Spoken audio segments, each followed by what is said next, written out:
Welcome. এসএলএসটির নিয়োগ নিয়ে আশঙ্কার মাঝে কিন্তু কিছুটা আশার আলো। হ্যাঁ, কোথাও একটা যারা নতুন শাসক নির্বাচিত হয়েছেন তাদের থেকে কোথাও একটা সংকেত পাওয়া গেল। সবাই উগ্রীব হয়েছিলেন যে নিয়োগটা আদৌ হবে কি না। আমি একদিন আগেই বলেছিলাম যে নিয়োগটা কিন্তু কমপ্লিট হবে, একটু ডিলে হতে পারে। আজকে সংবাদপত্রে কাটিং দিচ্ছি, সংবাদপত্রে কিন্তু এই বিষয়টা নিয়েও লেখা হয়েছে যে ফুল বদল হলেও নিয়োগ বন্ধ হচ্ছে না, একটা আশ্বাস কিন্তু পাওয়া গেছে। এবং খুব শিগগিরই নতুন সরকার গঠন হবার পর আরও এবং মানে দৃঢ়ভাবে একটি আশ্বাস আসতে চলেছে বলে শোনা যাচ্ছে। আমি কোনো বিশেষ কিছুকে উদ্ধৃতি করে এক্ষেত্রে বলতে পারছি না, কিন্তু যেটা এই মুহূর্তে পাবলিশ হয়েছে আমি সেটা বলতেই পারি। এখানে একজন অধ্যাপক যিনি এর আগে আমাদের যে শিক্ষামন্ত্রী ছিলেন তার বিরুদ্ধে 2021 সালে কন্টেস্ট করেছিলেন।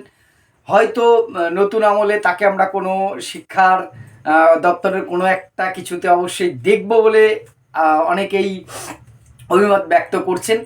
তাকে উদ্ধৃত করে এটা বলা হয়েছে। কি সেই খবরটা সেটা অনেকে হয়তো জেনেছেন, যে আমাদের আশঙ্কা ছিল নিয়োগটা আদৌ হবে। তো এই যে 11-12 কাউন্সেলিং থমকে গেল বা নবম দশম, তাহলে কি হবে?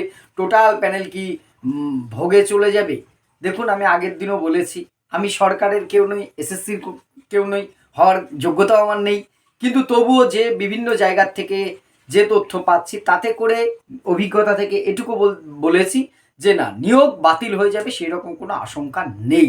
এবার এখানে প্লাস মাইনাস অনেক ধরনের যুক্তি অনেকে দিচ্ছেন যে কেন আগের সরকারের কোনো দায় এই সরকার নেবে। হতে পারে, দেখুন, পলিটিক্স এক জিনিস আর আইন বা যেটা সিস্টেম সেটা কিন্তু আর এক জিনিস। এটা আপনাকে কিন্তু মানতে হবে।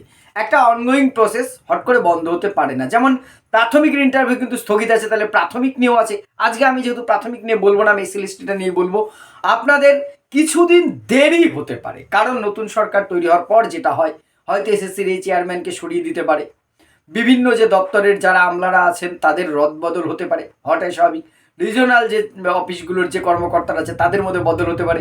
আপনারা ইতিমধ্যে দেখেছেন বিভিন্ন যে আমলারা ছিলেন, মানে প্রাক্তন আমলা, তাদের বিভিন্ন পদ দিয়ে বসিয়ে রাখা হয়েছিল, তারা কিন্তু অলরেডি মানে করা শুরু করেছেন, পদত্যাগ করা শুরু করেছেন। আলোপান বন্দ্যোপাধ্যায় থেকে অভিরূপ সরকার যারা ছিলেন, আর ডিপিএসসির যারা চেয়ারম্যান তারাও কোচবিহারে দেখেছি পদত্যাগ করেছেন, অনেকেই করবেন। আবার কেউ কেউ আছেন পদ ছাড়তেই চান না, তাদেরকে হয়তো ধাক্কা দিয়ে তাড়াতে হবে বা নোটিশ দিয়ে তাড়াতে হবে, যাই হোক না কেন।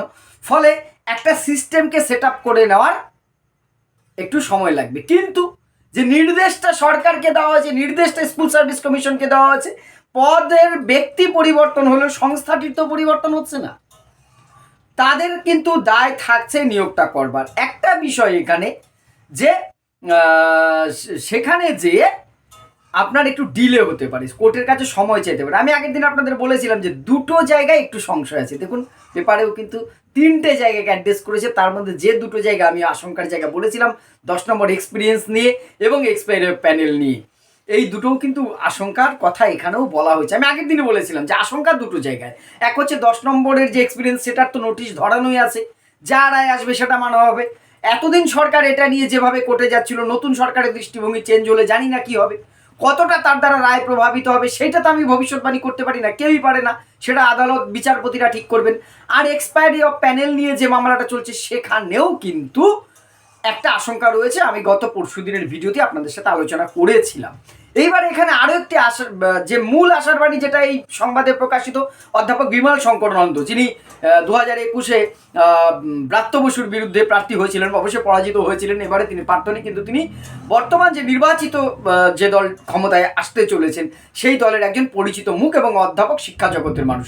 অর্থাৎ তিনি একদম আলটক একটি মন্তব্য করবেন না এটা ধরে নিয়েই আমরা, এবং সংবাদ মাধ্যমে তিনি যেটা বলেছেন যে একটু সময় লাগবে, নতুন হয়তো এসএসসি চেয়ারম্যান আসবেন, এগুলো গুটিয়ে নিয়ে একটু দেরি হতে পারে, কিন্তু নিয়োগ বাতিল করার কোনো সম্ভাবনা বা ইচ্ছা হয়তো এই আমাদের নেই। ফলে খুব স্বাভাবিক এই নিয়োগটা বাতিল হওয়ার জায়গা নেই। এবার অনেকে মন্তব্য করবেন আপনি কি জানেন, হ্যাঁ করতেই পারেন, আপনার স্বাধীনতা আছে 100 বার। আমি আবারও বলছি, কিছুটা হেরফের অবশ্যই হতে পারে, সম্পূর্ণ বিষয়টা বাতিল হবে তা নয়। এবার এখানে আরও একটা জায়গা আছে, আমি একদম এইটা কিছুটা বিভিন্ন ব্যক্তিগত স্তরে চেনা জানা জায়গার থেকে বলছি, কোনো নাম কোনো সূত্র আমি এখানে উল্লেখ করবো না, করতে পারি না কারো নাম অনুমতি ছাড়া। বেশ কয়েকজন শিক্ষক নেতা যারা এই 2016 সাথে যুক্ত, সেইখানকার শিক্ষক নেতারা এবং ফ্রেশারদের মধ্যে যারা আছেন, দুটো আলাদাভাবে একত্রিত নয়, তারা কিন্তু বর্তমান যে নতুন সরকার আসতে চলেছেন যে দলের, তাদের বিভিন্ন নেতৃত্বের সাথে যোগাযোগ করার চেষ্টা করছেন বা করেছেন।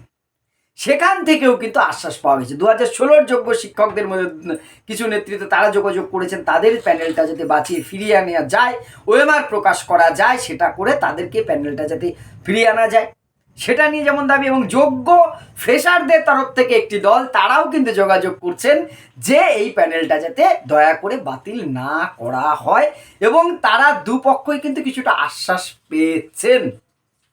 এটা কিন্তু কোনো হাওয়ায় বলা কথা নয়, কিন্তু আপনি নাম জিজ্ঞাসা করলে সেটা বলাটা আমার ব্যক্তি যে স্বাধীনতা, তাদের ব্যক্তিগত গোপনীয়তাটা বাদ চলে যাবে, সেটা অবশ্যই বলার অধিকার আমার নেই, কিন্তু এইটা আলোচনায় আসছে।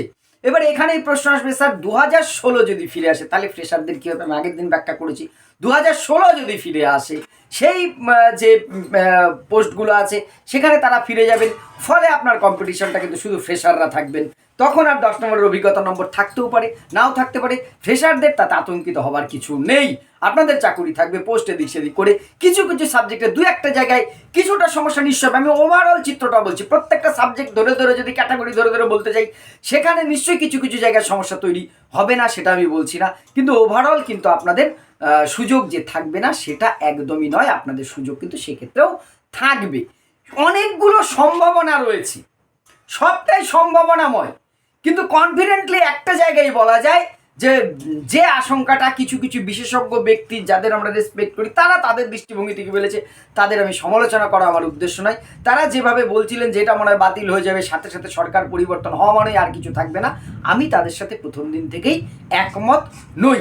10 নম্বরের অভিজ্ঞতা চেঞ্জ হতে পারে, আপনাদের নিয়োগটা কিন্তু হয়তো 31 অগাস্টের মধ্যে সেক্ষেত্রে নাও হতে পারে।